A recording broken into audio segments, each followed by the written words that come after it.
그래서 틱톡을 통해서 대화 상대를 이제 찾기 시작했다고 합니다.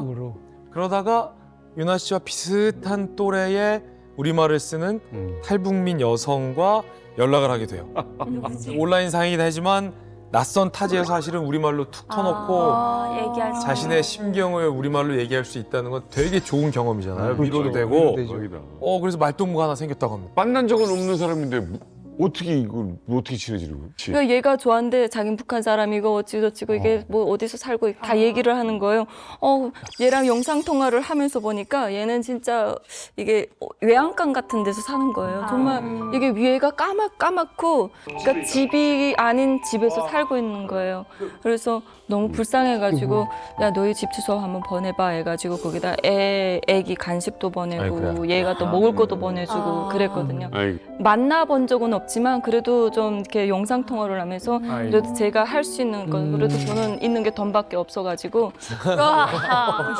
네 그래서 어찌됐건 물질적으로 풍요했을지 몰라도 이제 외로웠었을 텐데 네네. 그 낯선 땅에서 네 맞습니다. 우리말로 그래도 좀 도와주고 싶었습니다. 이야기할 수 있는 상대가 있다는 것만으로도 충분히 이제 고마우니까 이렇게 막 깍듯하게 살피고 먹을 것도 보내주고 정말 마음을 나눈 친구처럼 만난 적은 없지만 연락을 하다가 어느 날 그 친구에게서 갑자기 매일 오던 메시지가 뚝 끊긴 거예요. 어머. 왜? 뚝 끊긴 거예요. 그런데 사실 연락이 끊기 전 그 친구가 유나 씨에게 마지막 메시지를 하나 남겨놨다고 합니다. 그게 무슨 메시지입니까? 네, 그 저한테 명함을 하나 보내주는 거예요. 자기가 연락이 안 되거나 이게 몇 달 있다가 이렇게 기다려봐도 연락이 없으면 이 사람한테 전화해가지고 네, 자기 행적을 물어보라라고 얘기하는 거예요. 그때는 뭐 굳이 신경을 안 썼거든요. 근데 얘가 연락이 안 되는 거예요.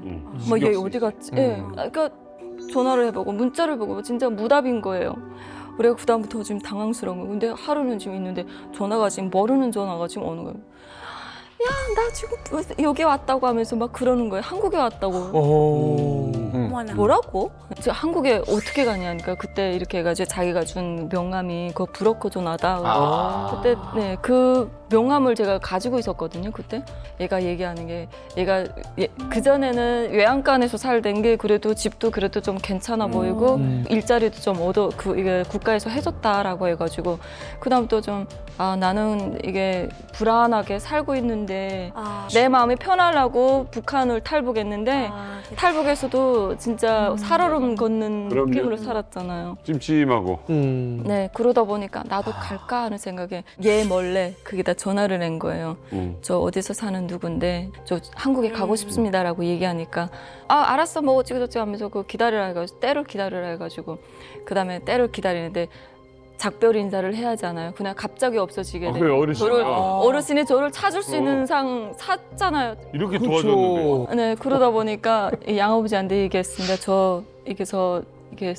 저 한국에 가겠습니다. 솔직하게. 네. 허락하기 쉽지 않았을 것 네, 같은데. 허락을 안 해줬습니다. 처음에는 안 해줬는데 제가 리얼하게 이 얘기했습니다. 제가 여기서 이렇게 계속 살얼음 걷는 것 같고 저도 정신이 너무 멘탈이 나가가지고 저를 어떻게든 도와주시면 제가 어떻게든 양아버지 너를 책임지겠습니다. 그치, 한국에선 자유롭게 왔다 갔다 할 수 있으니까. 네.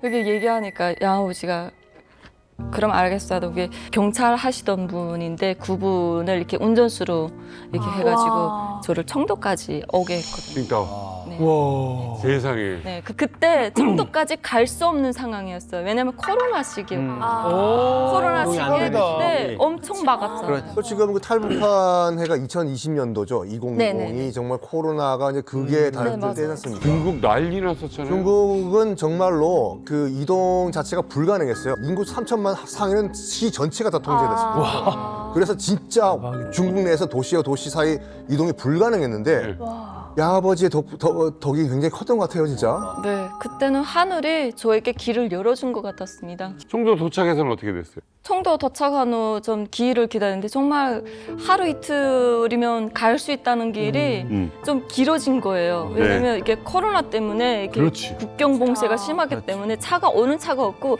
하겠다는 사람이 없다는 거예요. 그래가지고 거기서 한 몇 개월 동안 있었어요. 몇 개월. 네, 몇 개월 동안 있었는데 그때 양아버지가 너자로스라고 돈을 엄청 줬거든요. 그래가지고 그 너자로스 주신 그걸로 이렇게 북한 그 탈북해 온 언니들 뭐 밥도 사주고 뭐 이런 거. 네, 많이 좀 거기서 지냈어요. 뭐 그래가지고 그때 그 차가 와가지고 라오스로 이렇게 뜨게 됐었어요. 라오스 대사관을 거쳐서.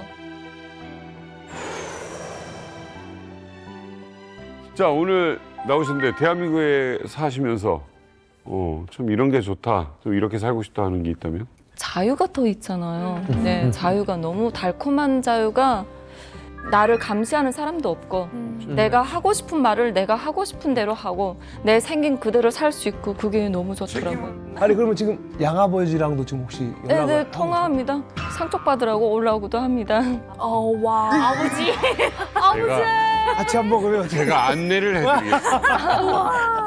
근데 저는 그 상속에는 그냥 은인이니까 상속 받을 네. 생각을 그래요. 솔직히 안 하고 있습니다. 이제 되게 말하는 걸 들어보면 되게 운 좋은 사람이야. 진짜로요. 저는 정말 운이 대운이 계속 가는 데마다 있는 사람이야. 제가 보기에는 결국은 우리가 옥과 얘기를 오늘 했지 않습니까? 그러니까. 그 옥과의 삶 또 유복하게 태어나가지고 거기서 남부럽지 않게 살았던 그 삶에 결국엔 그런 응축된 게 노동당 당원증 한 장이었잖아요.